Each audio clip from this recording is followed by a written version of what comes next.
privilégio o nosso, né? Como comunidade de fé, termos músicos tão talentosos, tão jovens. Deus abençoe a vida de vocês, viu? Sempre nos edificam muito, muito, muito, muito. Quero convidar a igreja a abrirem as suas Bíblias ou acessarem Mateus, Evangelho de Mateus, capítulo 18, a gente lê o verso 1.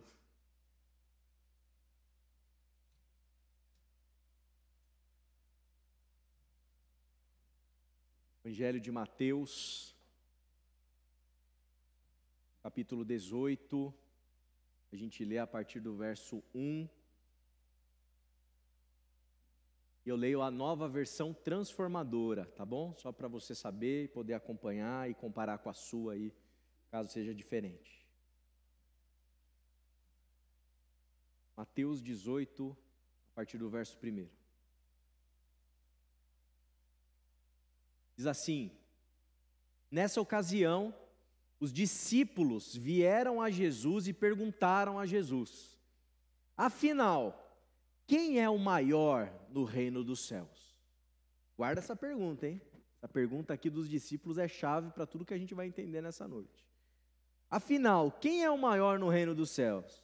Então, Jesus chamou uma criança pequena e colocou no meio deles. Em seguida disse: eu lhes digo a verdade, a menos que vocês se convertam e se tornem como crianças, jamais entrarão no reino dos céus.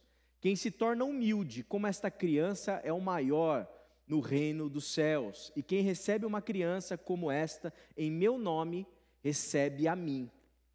Mas, se alguém fizer cair em pecado, ou, em outras traduções, escandalizar, se alguém fizer cair em pecado ou escandalizar um desses pequeninos que em mim confiam, teria sido melhor ter amarrado uma grande pedra de moinho ao pescoço e se afogado nas profundezas do mar. Quanto sofrimento haverá no mundo por causa das tentações ou dos escândalos para o pecado? Ainda que elas sejam inevitáveis, aquele que as provoca terá sofrimento ainda maior. Portanto, se a sua mão ou seu pé o faz pecar, corte-o e jogue-o fora. É melhor entrar na vida eterna com apenas uma mão, uma das mãos, ou apenas um dos pés, que ser lançado no fogo eterno com as duas mãos e os dois pés. E se o seu olho o faz pecar, arranque-o e jogue-o fora. É melhor entrar na vida eterna com apenas um dos olhos, que ser lançado no inferno de fogo com os dois olhos. Tomem cuidado para não desprezar nenhum destes pequeninos. E aqui fica evidente, tá? Só um comentário aqui, evidente que todo o contexto tem a ver com aquilo que foi dito no começo. Certo? Tomem cuidado para não desprezar nenhum desses pequeninos, pois eu lhes digo que no céu os anjos deles estão sempre na presença de meu Pai Celestial. E o Filho do Homem veio para salvar os que estão perdidos. Vamos orar mais uma vez, pedindo a iluminação do Espírito. Pai querido, obrigado, Senhor. Obrigado por essa noite. Obrigado por vivenciarmos a experiência de sermos tua igreja. Estamos aqui reunidos diante das tuas palavras, pedindo, rogando, para que teu Espírito Santo nos ilumine mais uma vez nessa noite, para compreendermos e entendermos aquilo que o Senhor está nos dizendo, aquilo que o Senhor deseja nos dizer, mas principalmente, aquilo que o Senhor deseja mudar dentro de nós. Vem fazer em nós aquilo que só o Senhor pode fazer. Ilumina nossa mente, nossa alma, os olhos do nosso coração, para discernirmos a Tua palavra, em nome de Jesus. Amém, amém. Teve uma época da minha vida em que eu estava numa vibe teológica, eu estava encantado com a teologia pentecostal. Então, os irmãos queridos que vieram da Assembleia de Deus, Elisa, o Edinho, né, a Camila, todo mundo aí, estava encantado, deslumbrado, né? E o que mais me fascinava o que mais me fascinava, eu não era estudante de teologia, eu era só um aventureirinho ali, jovem, querendo, né, o que mais me fascinava e me encantava era o dom de línguas. Gente, eu ficava assim, eu falava, é muito doido isso. Que legal é falar em línguas, que coisa sensacional é experimentar esse dom, pela extraordinariedade disso. E na minha cabeça, eu comecei a ler uns caras, né, e eles defendiam a seguinte tese, eles falavam assim, olha, para você ser batizado no Espírito Santo, Elisa ali, os irmãos vão entender muito bem isso, para você ser batizado no Espírito Santo, você tem que falar em línguas, senão você não é batizado no Espírito Santo. Eu achava aquilo fascinante, né? Fascinante, tentava ler a Bíblia, tentava achar os justificativos, os argumentos para poder sustentar essa tese. E na minha cabeça, para o André daquela época, era uma coisa assim, extraordinária. Eu queria defender aquilo lá. Gente, eu era insuportável no seminário, insuportável. Imagina, fazendo o seminário batista, eu era batista, mas eu defendia isso, eu gostava disso, eu queria que isso fosse desse jeito que eu tinha entendido. E eu confrontava os professores, perguntava, e era uma tensão. Uma vez um professor lá falou assim, você é batista? Eu falei assim, eu sou. Aí, aliás, minto, falei para ele assim, eu sou pentecostal. Falei, e era batista. Mas eu acho que eu falei, sabe, naquele ímpeto juvenil, um juvenil, né? No pior sentido do termo, né? Um juvenil querendo ali confrontar o professor para sustentar essa tese. Bom, isso aí foi lá em meados de 2012, 13, mais ou menos, né? Passado alguns anos, professora coordenadora, então, da faculdade, professora Madalena Molochenko, ela me chamou, falou assim, André, queremos te fazer um convite para você dar aula. Queremos que você dê aula. Eu falei assim, vixe, né? Queremos que você dê aula no nosso curso básico de teologia, né? Aos sábados, né? Os primeiros convites foram ali para substituir alguém, para, né, dar uma aulinha aqui, outra ali. Bom, aí, gente, eu me deparei com uma situação. Uma coisa é o André, né? O André que não é pastor de igreja nenhuma, o André que não tem responsabilidade sobre a vida de ninguém, o André que não leciona, não tem alunos, o André que é o André, que está discutindo com o professor, está querendo convencer a esposa, os amiguinhos dele, etc e tal, né? Agora eu vou ser professor, eu vou lecionar para gente que vai estar pagando um curso lá para me ouvir. Eu senti o peso da responsabilidade, certo? O peso da responsabilidade. E o que eu tive que fazer? Eu falei, eu tenho que estudar,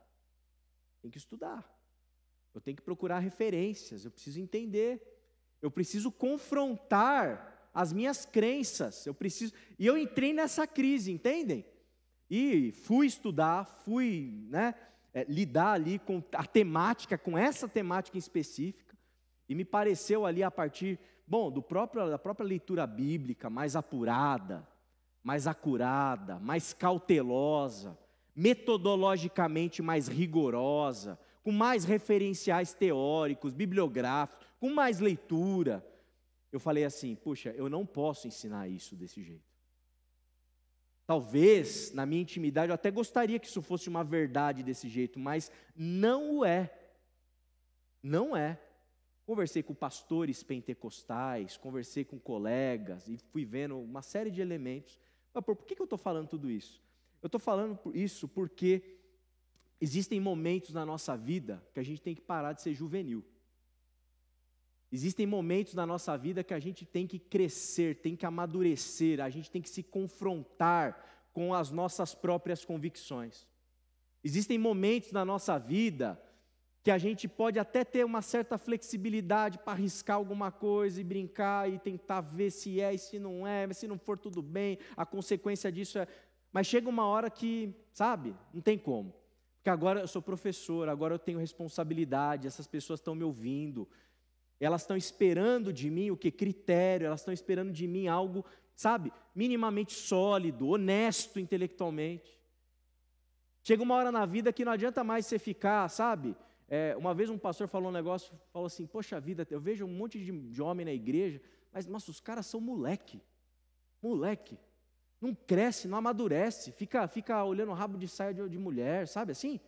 Tem hora que você tem que crescer, tem hora que você casa, você tem uma mulher, você tem que ter fidelidade, tem hora que você tem que ter compromisso, tem hora que você tem que amadurecer. Entende o que eu estou dizendo? A gente tem hora que assim não tem jeito, tem hora que a gente tem que sair do play, né? Como dizem, e a gente tem que ir para o jogo, né? Sério, e ter mais coerência, ter mais cuidado, ter mais cautela. E o púlpito dessa igreja é um lugar, o ambiente, quando eu falo púlpito, eu quero englobar também toda a parte de ensino dessa comunidade. É um lugar em que eu tenho, assim, sabe, uma preocupação. Eu acho que boa parte do meu trabalho está preocupado, está olhando, está antenado com aquilo que está acontecendo aqui, sabe? No púlpito, na hora de uma aula, na hora da educação, etc, etc, etc. Porque a gente se preocupa e a gente quer ter com coerência, a gente quer ter coerência. A gente quer ter consistência. A gente não quer ter confusão. A gente quer ter coerência, né? Coerência. E quando a gente trabalha a temática que eu quero conversar com vocês aqui nessa noite, a partir desse texto, essa temática do escândalo. Quem já ouviu assim? Cuidado para não escandalizar o irmão. Todo mundo, né? Cuidado para não escandalizar o irmão. Eu quero hoje dar um passo além nessa história de escandalizar o irmão, para a gente poder tentar entender realmente o que Jesus quer dizer com escandalizar o irmão. Amém? Porque eu confesso para vocês, eu não vou entrar nesse mérito aqui, não vou entrar nessa seara, mas tem um monte de coisa que a gente fala que é escândalo para irmão, que na verdade não tem nada a ver. Tem nada a ver, não tem nada a ver com a Bíblia, assim, sabe? A pessoa não conhece Bíblia, não conhece Evangelho, não conhece Jesus, não lê, não estuda, e fica preocupado com escândalos que não tem absolutamente nada a ver. São clichês. Clichês, coisas que a gente herdou aí, de usos e costumes, coisa que foi vindo, e veio assim, sabe? Está na gente, meio que por osmose, mas quando a gente para estudar, para entender, para ler, entender o que escandaliza, o que é escândalo, o que é motivo de escândalo, a gente precisa tirar essas bobagens da nossa frente, esse monte de clichê e voltar para o texto. Ler o texto com uma bela dose de bom senso, sabe? E poder entender do que se trata e qual é a questão quando Jesus fala aqui sobre o perigo de escandalizar crianças, esses pequeninos, que a gente pode englobar também as pessoas que estão começando na fé. E por que eu trago essa temática hoje? Semana passada tivemos 6 batismos. 6 batismos. E ao longo dos últimos anos, graças a Deus, nossa comunidade tem sido uma igreja que não somente recebe pessoas que já são da fé, mas tem batizado. É gente que tem se convertido. É gente que tem entregue a sua vida para Cristo. É gente que está começando a caminhar com o Senhor. É a Bibi, é a Bia.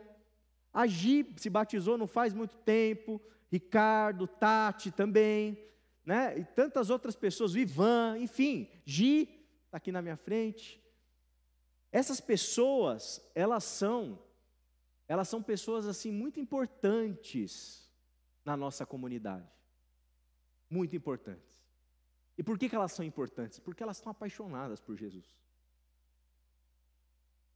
Elas estão radiantes por Jesus. Elas amam Jesus. Elas adoram Jesus. Elas adoram a igreja. Elas adoram servir aqui. Elas estão alegres, elas estão felizes, elas estão contentes. Elas estão assim, sabe, vibrando com tudo que elas estão experimentando. A Gi está dando uma risadinha assim que eu estou vendo que é isso mesmo. Tá certo? E nós, enquanto comunidade de fé, a gente precisa olhar com muita atenção esses novos que têm oxigenado a vida do corpo de Cristo que se reúne aqui. Certo? Então, por conta desses novos convertidos e do tipo de caminhada e de experiência que nós estamos tendo, né, com muita gente nova na nossa comunidade, a gente precisa olhar com muito cuidado, com muita cautela, para a gente não ser motivo de escândalo para esses queridos e essas queridas. E o que o texto nos diz? O texto nos diz que chegou um dado momento, uma dada ocasião, em que os discípulos Os crentes velho aqui, tá, gente? Os que plantaram igreja, tá? Para a gente fazer um paralelo. Quem são esses? É quem está experiente, quem está andando com Jesus, quem está com Jesus. Não é novo convertido, é discípulo. Devia estar lá Pedro, Tiago, João, Maria Madalena. No The Chosen a gente vê isso. Eles estão organizando as coisas para Jesus falar. Eles estão organizando, sabe? Jesus, né? Hoje de manhã o pastor Claudomir pregou, né? Olha, estão me esmagando aqui, preparem para mim aí um barco, para eu poder subir no barco para pregar. Quem que prepara o barco? Não é novo convertido que prepara barco para Jesus pregar. É discípulo. É quem caminha com Jesus. É quem vai trocar ideia com Jesus depois das mensagens dele, depois das pregações dele. É discípulo que está na caminhada, tá bom? Esse que eu estou chamando aqui, brincando, são os crentes já estão na caminhada. Não é quem se batizou semana passada, é quem já está aqui. Esses daí viram para Jesus e dizem assim para Jesus: afinal, Jesus, mestre, quem é o maior no reino dos céus? Olha a pergunta que os camaradas fazem para Jesus. E essa pergunta que tem todo um ar de egoísmo, todo um ar de vaidade, todo um ar de soberba, porque os caras estão com o eguinho tudo infladinho lá, querendo saber quem vai ser o bonzão, quem vai ser grande no reino. Por causa dessa pergunta, Jesus vai falar assim, vai trazer uma criança e vai falar assim, ó, se vocês não forem como uma criança, vocês não vão entrar no reino dos céus. E digo mais para vocês que me perguntaram isso, digo mais, olha, ai daquele que escandalizar, o que é o escândalo? É uma pegadinha, é dar um motivo de tropeço, é gerar uma situação complicada, constrangedora, que vai fazer aquela criança tropeçar, entendem? É o fazer cair no pecado. O que é? É quando você dá um motivo de escândalo, você cria uma circunstância que a pessoa ela tropeça, que a pessoa ela cai, que a pessoa fica confusa, que a pessoa ela não entende, que a pessoa ela se perde. Quem fizer isso com um desses pequeninos, Jesus está ensinando, olha, era melhor pegar, amarrar um negócio pesado em você e se jogar no mar. Gente, esse tipo de morte que Jesus coloca aqui, é um tipo de morte assim que não tinha na época ali no contexto judaico, etc. É coisa que outros povos faziam, que eles ouviam falar e eles ficavam abismados. Já imaginou um tipo de morte, ser condenado por um tipo de morte, em que você amarra alguma coisa no corpo da pessoa, ela afunda no mar, ela afunda, ela desaparece. Ninguém que gosta daquela pessoa, gostava daquela pessoa, né? A família vai ter o direito de ver aquele corpo. Olha a radicalidade da figura de morte que Jesus traz para poder comparar e mostrar que é melhor que isso aconteça com você, que você faça isso com você mesmo, do que você escandalizar, ser motivo de tropeço para um desses pequeninos. Jesus vai radicalizar ainda, né? Vai falar, olha, é melhor você cortar uma mão, entrar no céu sem uma mão, do que ir para o inferno com as duas. É melhor você cortar um pé. Melhor você ir com um pé só para o céu, do que você ir para o inferno com os dois. Então, é melhor que essas desgraceiras, são indigestas, inclusive para a gente pensar isso na boca de Jesus, é melhor que essas coisas desgraçadas aconteçam com você, do que você escandalizar um desses pequeninos, porque o castigo para quem escandalizar um desses pequeninos, vai ser pior do que isso tudo que eu estou fazendo a comparação. Estão entendendo? Amém? Grave, né? Grave, grave, grave, grave, o que Jesus está dizendo. E o ponto aqui, que motiva Jesus a trazer tudo isso, e a falar sobre escândalo, o que é? Tem relação com a pergunta que os discípulos fizeram. Tá certo? Não é se a mulher pode ou não pode depilar a perna, gente. Amém?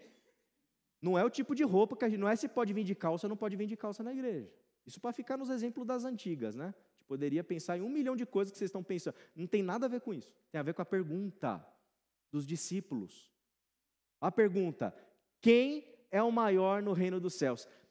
Reparem o seguinte, a pergunta, ela não tem um ar de coisa boa? Ela tem um ar de coisa boa. Pô, o discípulo está chegando para o mestre dele e fala assim, mestre, afinal, quem vai ser o maior no teu reino?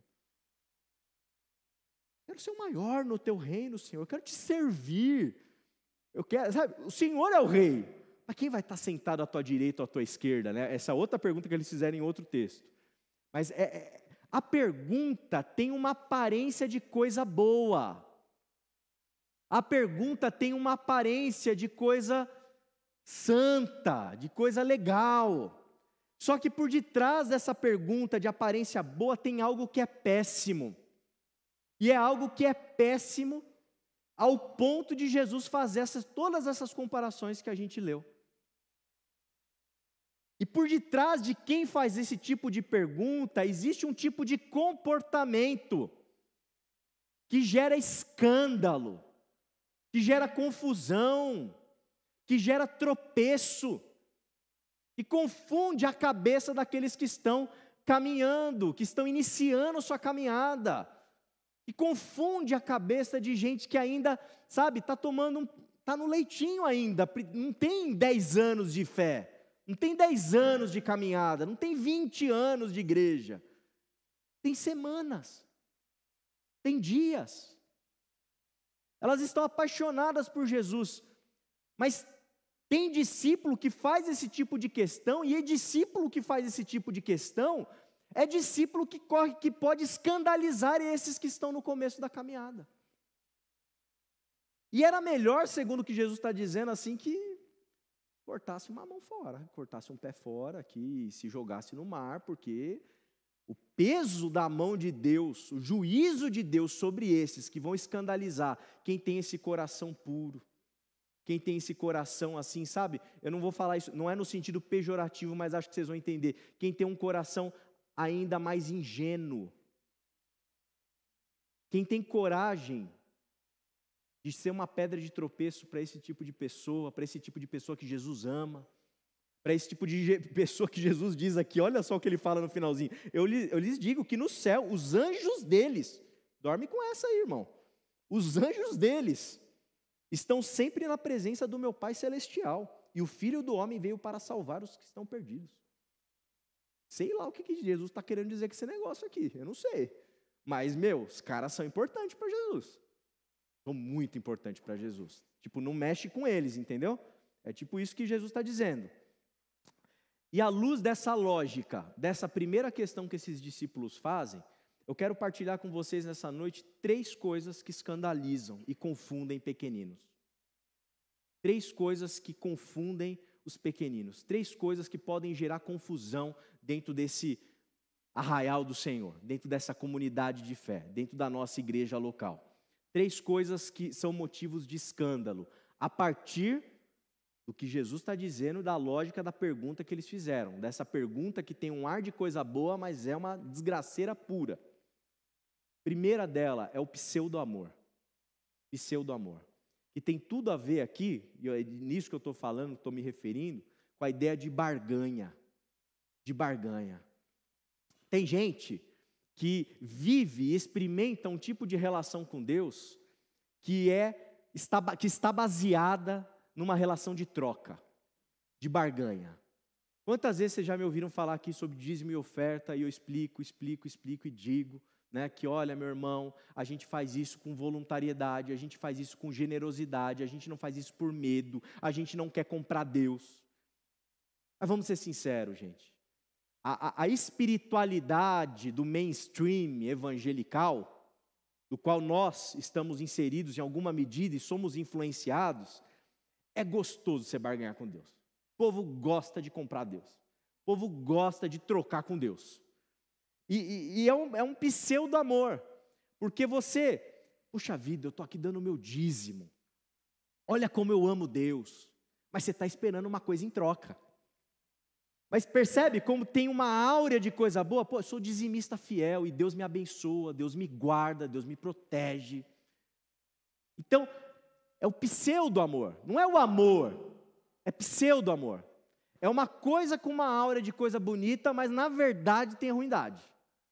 Então assim, isso acontece, por exemplo, como eu estou dizendo, com o dinheiro. Dinheiro. A relação que a gente constrói muitas vezes com o dinheiro dentro das nossas comunidades de fé, e talvez essa seja a realidade de como você pensa o dinheiro dentro dessa igreja local. Porque eu sei que você me escuta no domingo, mas na segunda, na terça, na quarta, na quinta, na sexta, no sábado, você está ouvindo a rádio gospel, você está ouvindo a música, você está ouvindo outros pregadores, você está no YouTube, o YouTube está te sugerindo um monte de outras coisas. E é lógico que a gente sofre influências que nos levam a barganhar com Deus quando a gente pensa a questão do dinheiro. E, gente, isso está errado. Isso está errado. A gente achar que a gente é mais santo porque a gente dá o dízimo, a gente achar que a gente é mais santo porque a gente dá muito, a gente achar que a gente é mais santo porque a gente dá, sabe, recorrentemente, Deus nos protege. Quando essa lógica aqui, ela acaba sendo compartilhada nos corredores com o pessoal que está chegando, irmão, isso é motivo de escândalo. Você reproduzir um pseudo-amor, uma lógica de barganha, com pessoas que estão caminhando, começando a caminhada na fé, isso é motivo de escândalo. Quer ver um outro exemplo de barganha? O perdão. Perdão.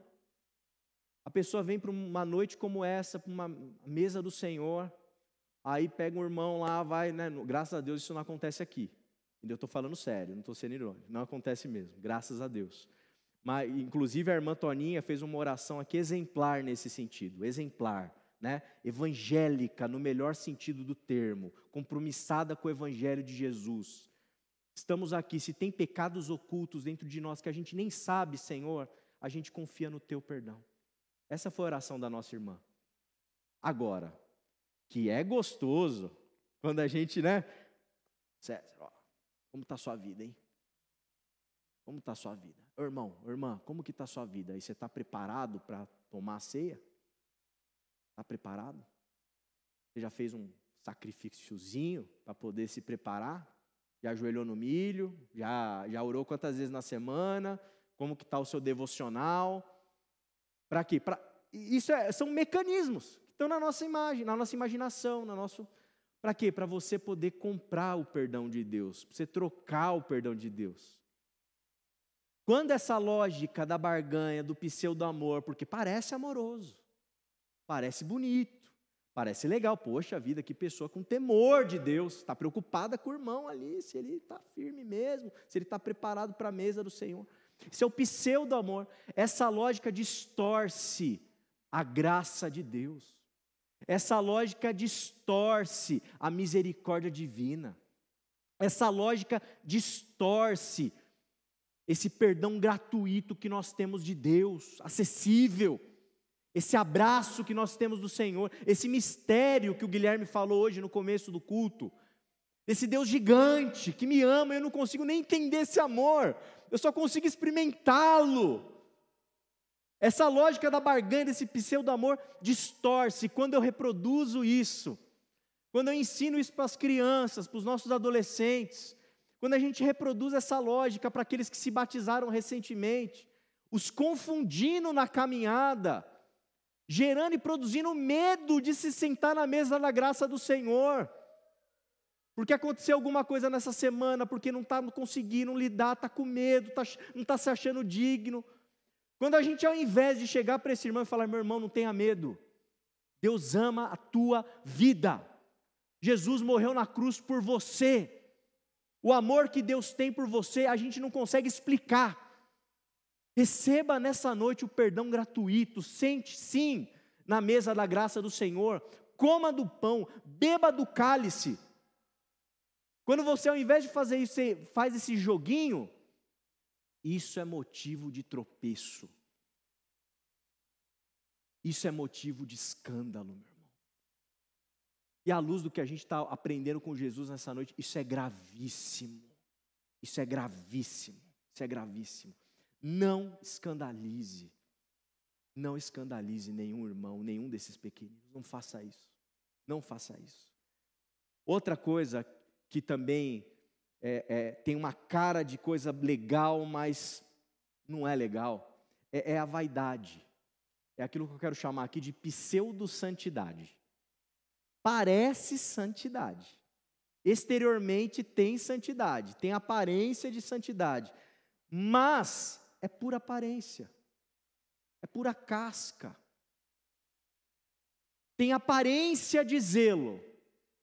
Exemplo, os irmãos me contaram uma história que alguns anos atrás, numa assembleia aqui, foi montada ou foi quase, uma comissão para avaliar o candidato que ia se batizar, porque o menino estava de brinco.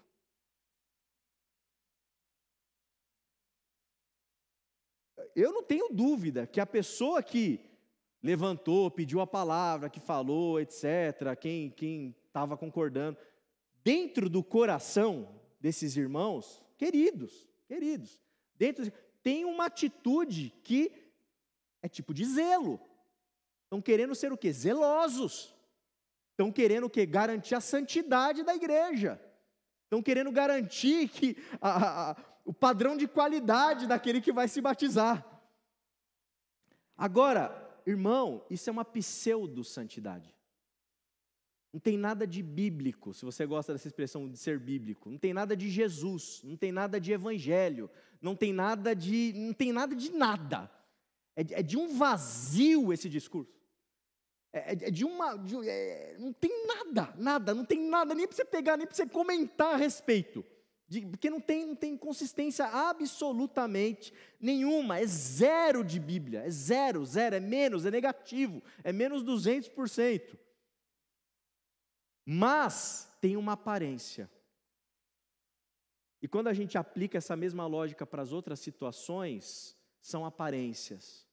Parece zelo, parece santo, parece santa, parece santidade.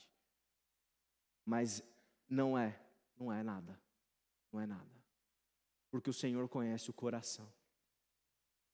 Porque o Senhor conhece o teu interior. O Senhor conhece as nossas almas.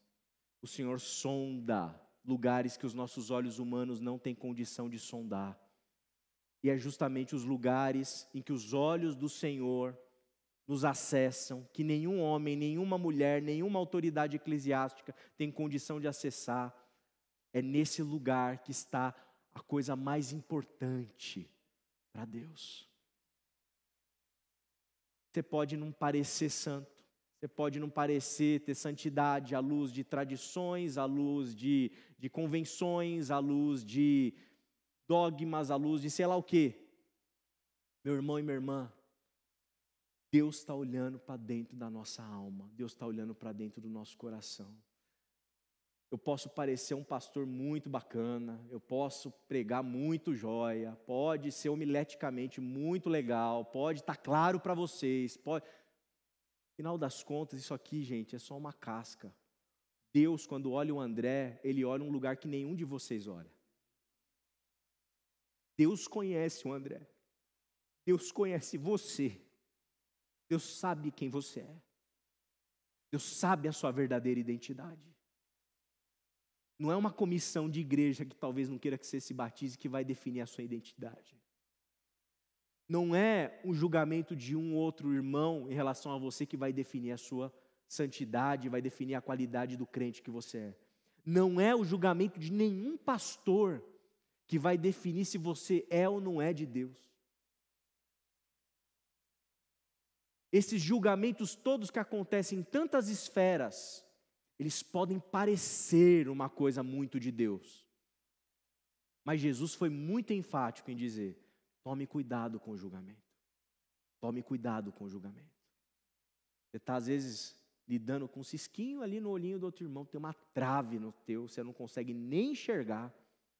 E digo mais, quem opera nessa lógica dá motivo de escândalo. Olha só, gente, dá motivo de escândalo. E era melhor, segundo o que Jesus disse, se amarrasse uma coisa muito pesada, se lançasse no fundo do mar, do que escandalizar um desses pequeninos. Terceiro lugar, a pseudo-comunhão. Pseudo-comunhão. O que é a pseudo-comunhão? É a comunhão, parece um cuidado com a comunhão, com a igreja, só que tem falsidade. tem falsidade. É a pseudo-comunhão, né? Então, assim, muitas vezes há uma preocupação com a igreja, há uma preocupação com a Igreja Batista em Quitaúna, há uma preocupação com a instituição, há uma preocupação com os irmãos. Sabe aquela pessoa tão preocupada que chama assim, irmão Natanael, vem aqui, ó. Eu estou tão preocupado com a vida do Carlos Leite, tão preocupado. Meu Deus, o diabo vai entrar na igreja por causa da... Você ficou sabendo? Ficou sabendo, Natanael? Né? Entende? Parece que eu estou preocupado com o quê? Parece que eu estou preocupado com a vida do irmão, parece que eu estou preocupado com a vida da igreja, parece que eu estou preocupado com um monte de coisa. Mas no final das contas, isso é fofoca. No final das contas, isso se chama difusão de mentira, olha que nome chique. Né? Difusão de inverdades, difusão, né, de fake news. Porque eu não sei direito o que está acontecendo com o Carlos, eu não sei direito o que está acontecendo com o Tiago, eu não sei o que está acontecendo com a Gi, eu não sei o que está acontecendo com o irmão Edson, eu não sei o que está acontecendo com a Lidia, eu não sei de um monte de coisa, porque a gente não é Deus para saber tudo. Só que o problema desse modo de escandalizar os pequeninos tem uma aparência de cuidado, tem uma aparência de zelo, tem uma aparência de preocupação. E às vezes até pode ter algum tipo de preocupação. Mas no final das contas, isso que se faz, às vezes em nome da igreja, em nome de Deus, em nome de não sei quem, em nome de sei lá o quê. No final das contas, isso produz o quê? Isso produz um corpo rachado. Produz um corpo dividido. Isso produz escândalo. Sabe por quê? Porque quem está chegando, isso que está se alastreando, vai chegar no ouvido deles, que se batizaram domingo passado. Isso vai chegar no ouvido de... Gente, é muito simples a mensagem de hoje. A gente precisa fazer uma escolha. Que igreja a gente quer ser? Que igreja a gente quer ser? Eu fico muito contente de ver irmãos se batizando, irmãos chegando, irmãos se aproximando. E isso é sinal de saúde da nossa comunidade. Quero elogiá-los. Porque essa mensagem ela vem, sabe, nos vacinar, nos prevenir, nos precaver. Porque o dia que isso aqui virar um antro, de um cuidando da vida do outro, de um acessando a vida do outro, sem tirar devidamente as sandálias dos pés, entender que a vida do outro é uma vida santa, é uma vida digna, é alguém que foi feito à imagem e semelhança de Deus. Quando não tiver isso e virar só a fofocaiada clássica, que a gente escuta histórias e mais histórias, e você provavelmente tem uma para contar, talvez você tenha sido vítima de alguma situação, tenho certeza que você tem alguma história. Sabe o que vai acontecer? A gente vai escandalizar os pequeninos. A gente vai ferir a fé deles. A gente vai ferir as consciências daqueles que são mais frágeis. E eles vão se confundir. Eles vão falar, puxa vida, eu vim para a igreja. Eu vim para um lugar que tem gente de Deus. O que está acontecendo? Por que estão falando aquilo daquele irmão? Por que está falando aquilo daquela pessoa? Por que está tendo essa acidez nessa rodinha? Aí a pessoa vai sair daqui assim, ela não vai entender. Isso é escandalizar o irmão. Entenderam? Isso é escandalizar o irmão. Isso é gerar um motivo de tropeço. É inevitável, como Jesus disse, que os escândalos aconteçam. É inevitável que as armadilhas sejam colocadas. É inevitável. Eu não estou aqui para eliminar as armadilhas e os escândalos, infelizmente. E como o próprio Senhor diz, isso vai acontecer. Mas eu quero nessa noite, nessa mesa de graça, eu quero compartilhar essa palavra de Jesus, que eu acho que se resume em uma palavra: cuidado. Cuidado. Cuidado, cuidado. Cuidado com as nossas crianças. Não toque nas nossas crianças. Não atinja as nossas crianças. Não crie uma armadilha para as nossas crianças. Seja as crianças literalmente falando, os nossos pré-adolescentes, adolescentes, seja quem está se batizando, quem está começando a dar os primeiros passos na comunidade de fé. Não os escandalize. não seja um motivo de tropeço para eles. Não seja. Se você tem dúvida, se você não entende alguma coisa, meu irmão e minha irmã, silêncio. Se você não sabe da vida do outro, não diga, não fale. Se você não tem condição de lecionar, não lecione, não ensine. Se você está com dúvida, procure os mais experimentados da igreja para poderem trazer luz, trazer esclarecimento. Mas venha para o IBQ Educação. Vem para o IBQ Educação. Uma dose de temor, ela faz muito bem para a nossa saúde espiritual e para a nossa saúde comunitária. Cuide das nossas crianças. Cuide daqueles que estão iniciando suas caminhadas. E principalmente, cuide para que haja na nossa comunidade sempre zelo pelo Evangelho de Jesus Cristo. Zelo para que essa atmosfera comunitária, ela seja sempre nitidamente relacionada a Jesus. Zelo para que não haja nenhuma pedra de tropeço sendo lançada por você. Porque segundo o que Jesus nos ensina, você vai responder por isso. E o negócio é pesado. Zelo, vamos zelar uns pelos outros, vamos cuidar um dos outros, nesse sentido que a gente aprende com Jesus.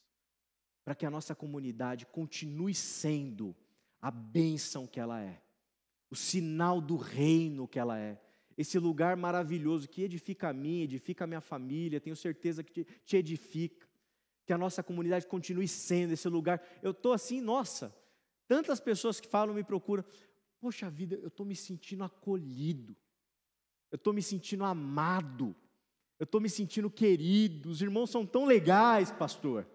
Puxa, o irmão Carlos, a irmã Márcia, eles são tão legais. Puxa, o irmão Joaquim foi tão atencioso comigo. Poxa, o pastor Claudomir, meu, o cara é 10. Poxa, o cafezinho do Silas. Sabe? Tem evangelho nisso. A gente tem que preservar isso. E nunca sermos pessoas que colocam as armadilhas para que a gente caia em casca de bananas e principalmente os pequeninos. Amém? Eu quero, nessa noite, te convidar mais uma vez a se sentar na mesa de graça do Senhor. Desde já quero